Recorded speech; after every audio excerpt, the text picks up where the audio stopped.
I think back and I'm like, what was I doing? It's not your way or the highway anymore. I will die on this hill. Set boundaries accordingly. Oh my God, I did not do this with my first. This is so huge.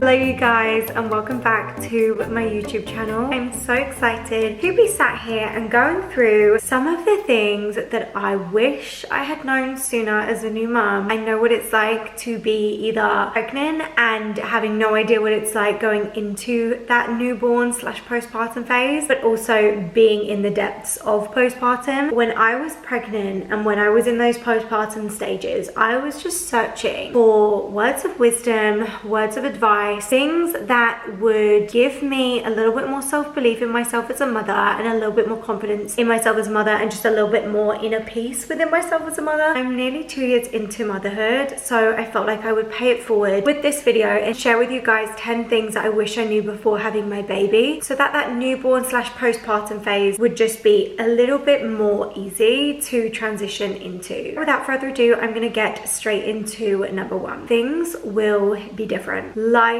will be different. You will be different. Things are going to change. And something I wish I had done so much better, or to be honest, I don't even think I did this at all, was just to prepare to adapt. Prepare to step into a new way of living, a new way of being, a new phase of life, a new pace of life, going slower with life. Like, I just wish that I would have been a little bit more prepared to adapt, and I wish I would have just been less stuck in my own ways. I feel like before I became a mum, I was so stuck in my own ways of my own routines and what I would do on what days and what I would do at what times and the kind of restaurants I would go to and the things I would do. I was very, very stuck in my own ways, and it was very much my way or the highway. And then when you have a baby, it's not your way or the highway anymore. It's their way or the highway. It is their way, and you have a tiny human who relies on you 24/7 to take care of them, and it can feel like a lot, but that load doesn't have to feel heavy. It can feel a lot lighter if you just go into it, or if you're already in that postpartum phase, just allow yourself to get better at adapting and honestly just going with the flow. If there's anything I've learned in my almost 2 years of motherhood, it's that motherhood requires going with the flow. Some things that will work one day will not work the next day. Some days your baby's gonna love carrots blended with butternut squash and peas, and the next day they're gonna hate it and they're gonna laugh at you when you try and give it to them. Things change so quickly. As a mom with babies, with children, motherhood becomes so much easier when you just get better at adapting quickly and working on our adaptation muscle to be able to just adapt to change really quickly is so life-changing. So yeah, life's going to be different. Things are going to be different and things change pretty quickly. So just learn to just go with the flow a little bit more. And for my fellow control freaks, I'm right there with you. I'm someone who likes to be in control, who likes to be organized, who likes predictability, and having a baby is the opposite of predictable. So it's really just surrendering to going with the flow and being okay with things changing and getting good at adapting. Number two kind of leads on from number one, and that is romanticizing change versus resenting it. When you become a mom, life changes so much. You may have gone out for dinner tons before you had your baby, which maybe right now is either not possible or it's just not worth it, and going out at nighttime is just too crazy. So you're choosing to not do that right now. Instead of resenting the change and the fact that motherhood and having a baby has meant that you can't do X, Y, and Z, instead of actually resenting it, find a way to romanticize it. Find a way to actually embrace it. Before I had my baby, I had long blonde extensions. Now that came with a lot of maintenance, literally maintenance for the extensions, maintenance for my color. Sometimes I would have lashes, I had nails, like I just had a lot of things that required a lot of maintenance. And whilst I could find a way to make them work, like I could find a way to get those things done and all of those things done, I just got to a point where I was like, you know what, it's not worth it. It's actually not worth it for me right now to be doing all of these things that require so much continuous maintenance. So I stripped back, I cut my hair, I've gone back to my natural color, I have got nails on, but I kind of dip in and out of nails. And instead of resenting the fact that, oh, I can't get my hair done, or oh, I can't go for these long 3-hour coffee dates anymore, or oh, I can't go for dinner, which can't is not actually true. I could, but it's just kind of the hassle and what it would mean and not putting my daughter to bed. Like, I'm choosing not to, and instead of resenting that and resenting motherhood for that. It's actually just romanticizing it. So instead we'll get more takeouts, we'll do a few more McDonald's drive-throughs, I'll romanticize embracing more of my authentic self with my hair color and my natural hair. Finding ways to look at the changes that motherhood has brought for you in your personal life, and maybe where there's a little bit of resentment or maybe a lot of resentment, find a way to romanticize it, even down to the laundry. I've spoken about this in previous videos, but romanticizing the work of the home, romanticizing making dinner. Find a way to take the things that have changed in your life and maybe where there's resentment or a feeling of, well, they get to do that and I can't, and actually romanticize it instead of actually fighting for your old life. It's like, okay, what season am I in right now and how can I love it, how can I embrace it, and how can I romanticize it? And I promise you, if you just lean into this, that will change your life. Number 3 is more of a practical thing. You do not need to buy everything you are sold. The online world is full of things to do and things to buy, and you do not need to do or buy all of them. My advice to new mamas or expecting mamas would be, do not go out and buy every single thing that people tell you you need. Start with the basics. Just buy the basics, the things you actually need, and then buy things as you go. It's impossible to actually know what it's like to have a baby because you've never had a baby before. Maybe at the most we've seen other people around us have kids, but having a baby 24/7, like I personally anyway, I had no idea.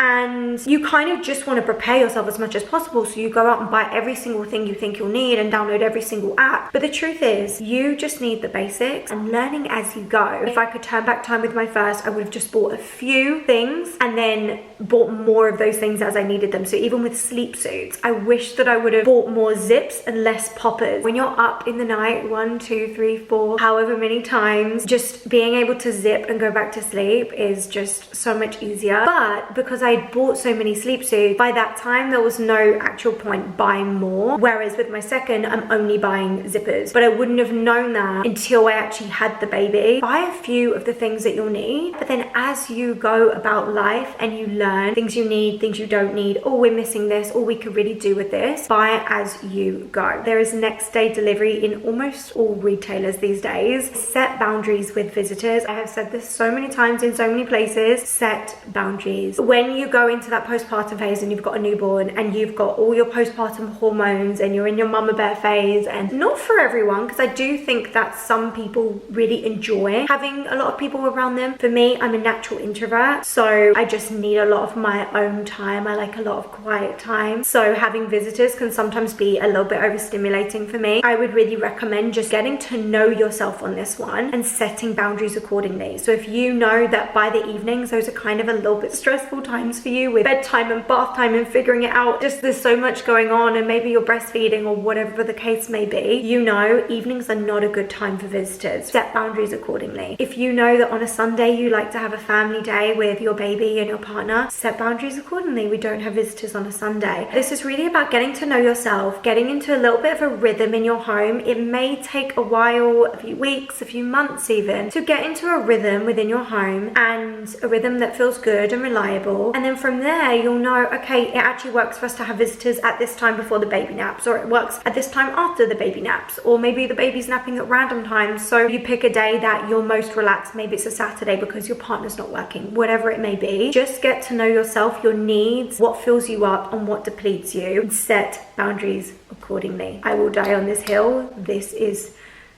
so huge. This one is also really life-changing. Number 5 is prep for your own postpartum, not just for the baby. Oh my god, I did not do this with my first, but I am going in on this with my second. And what I mean by this is we prepare so much for the baby and we completely forget that once we have the baby, we also have our postpartum period. Their newborn stage is also our postpartum stage, and just prepare yourself physically and mentally for this. So what this may look like is, for example, prepping for the things you want to wear postpartum. This one was huge for me that I didn't even think of, and I had quite a big identity, who am I, what's my style, kind of inner crisis once I'd had my daughter, because my pre-baby clothes didn't fit me yet, and they definitely didn't make me feel comfortable. I had a lot of crop tops and tight things, and I wasn't quite there in terms of my confidence with my body yet. So I didn't want to wear tight things. So then I ended up just throwing on hoodies and leggings, and over and over and over again, eventually it was just like, who the hell am I and how do I dress? But if I would have just been a little bit more intentional in my pregnancy, which I'm doing this time round with, okay, I know that I'm probably not going to want to wear tight clothing postpartum. I'm going to want to wear things comfortable and loose and not figure hugging, but also stylish. Okay, cool. Now I know that I can actually start prepping for some of the outfits I want to wear postpartum. And even though this might seem really surface level, I just feel like knowing yourself, knowing your style, knowing what you feel good in makes you feel good. I'm also thinking about, right, when I'm buying clothes for postpartum, I'm thinking about button down,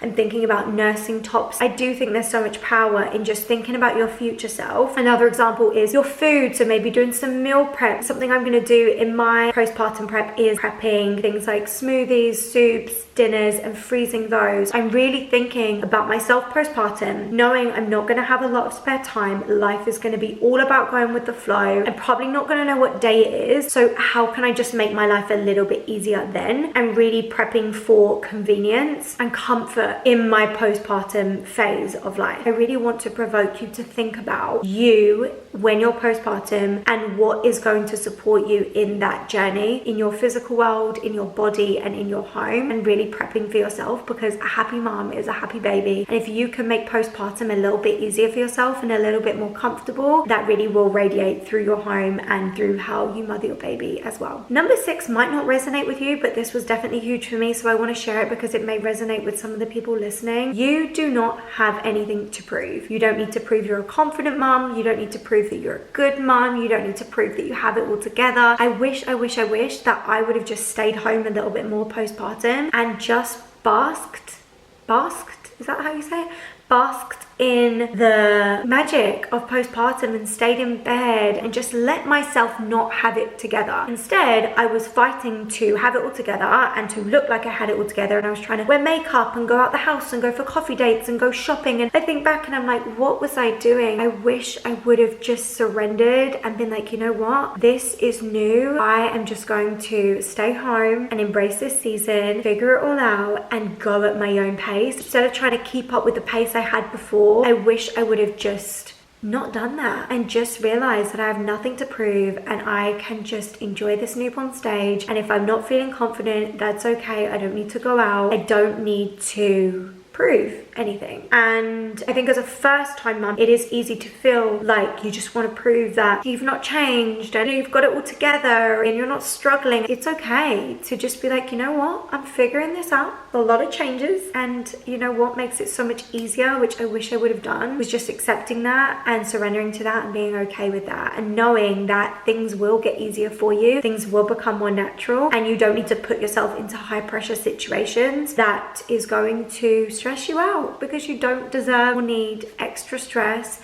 and extra worry and extra anxiety. You deserve to enjoy this season and embrace this season, because I promise you, being on the other side of it, it just goes so quickly and we never ever get those newborn days back. So yeah, it is okay to be where you're at, and it's okay to just embrace that journey and embrace the newness and be okay with being a beginner in that area. Number 7 is everything is a phase. I want you to just write this on your brain and make this your mantra. It is my mantra and it's so supportive. Everything is a phase. Everything's a phase. Don't stress out about getting into a routine or getting into a bedtime routine or trying to get your baby into a routine too soon. There are going to be many transitions. I remember, I think my daughter started sleeping through around 6 weeks, or sleeping to like 5-6 a.m. at 6 weeks. And then the 4-month sleep regression hit and we were back to square one. Like, you think you have it figured out and then things change. I feel like I've already mentioned that in this video, but really everything is a phase and there really is so many different transitions. And this does go hand in hand with my advice on just being willing to change and adapt, but just reminding yourself that everything is a phase. And if you're in a really tough phase, like your baby has colic or you're not sleeping or you're struggling with breastfeeding, whatever the phase may be, it is just a phase and it will pass. And that goes for you as well, with your body and how you're feeling. Postpartum, there are so many different emotions and so many hormonal changes. Like, even postpartum in itself is a phase. If you just take on that mantra, you're going to just adapt so much easier and things will just feel easier. Number 8 is babies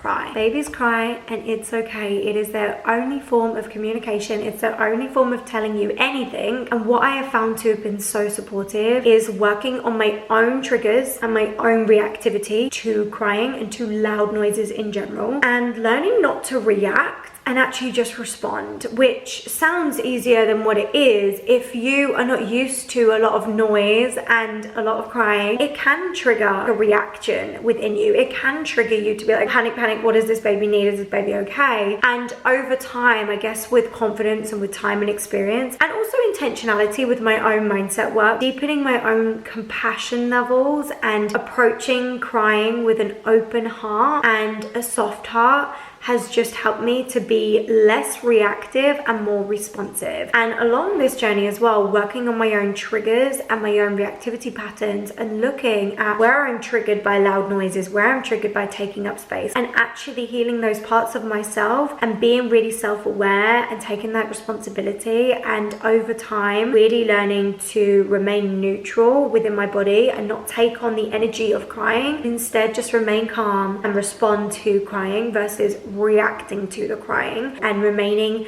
in the headspace of just problem solving and figuring out what is wrong, what's upset my baby, what do they need right now, and just tending to the situation instead of actually being caught up amongst the situation, if that makes sense. Number 9 is you are capable of doing hard things. There may be hard moments in motherhood. There may be hard moments when you're postpartum, but you are capable of handling all of them. And I can assure you, there is many times in your life where you found things were hard, or you were going through something hard, or something was hard, or something you were experiencing was hard, and then you got through it. And reminding yourself of your resilience and your strength and your power will just give you more confidence as a mom. I found when I was postpartum, all the confidence I'd built pre-baby was completely wiped and completely gone. And I wish someone had just said to me, you are so strong, you are doing amazing, and you are capable.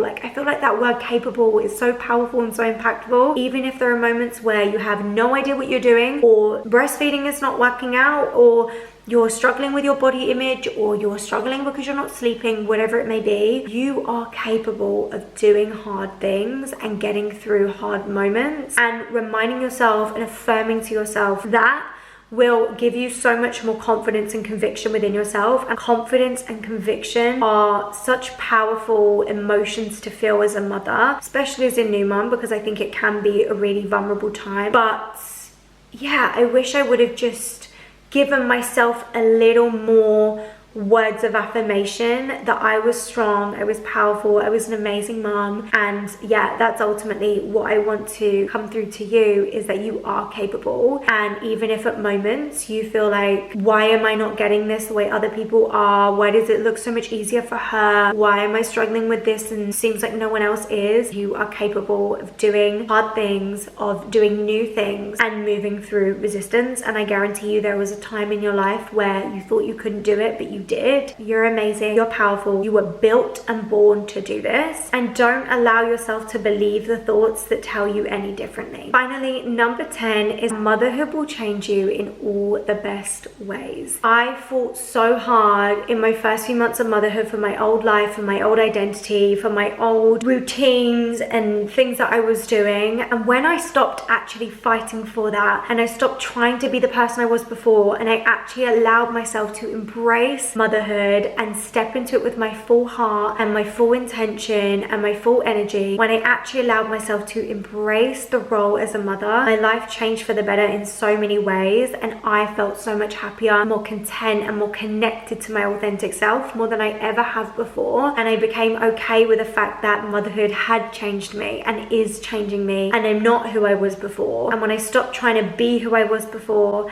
and I leaned into who I was becoming, everything started to feel more magical. Everything felt more enjoyable. I felt more at peace within myself, because I was embracing not only who I was meant to be in this season, but who I needed to be. And when I started to think about the kind of childhood I want to create for my children, the kind of mother I wanted to be, the energy I wanted to create in my home, and I started leaning into that, owning, yeah, I have changed, and yes, things have changed, and my boundaries have changed, and my values have changed, and my priorities have changed, and it's exactly where I need to be. It's exactly who I need to be. Yeah, just allowing motherhood to change you, going with that change. I think that's such a big theme of this video as a whole, is really just going with that change and embracing change and allowing yourself to evolve into the kind of mother you want to be and into the kind of person that you need to be in this season. I just believe that any new journey we go on in life, it often requires a new and an evolved version of ourselves and new parts of ourselves to come through, parts of ourselves to fall away. The more you embrace the role as a mother and you embrace what comes with that, the easier it all becomes, and everything that felt like such a big stress before kind of just fades away because you are being the kind of person that you need to be in this season. So yeah, those are the 10 things I just wish I knew before I had my first baby. And I really hope that some of these points landed for you and spoke to you and just gave you what you needed to hear today. And I am sending you so much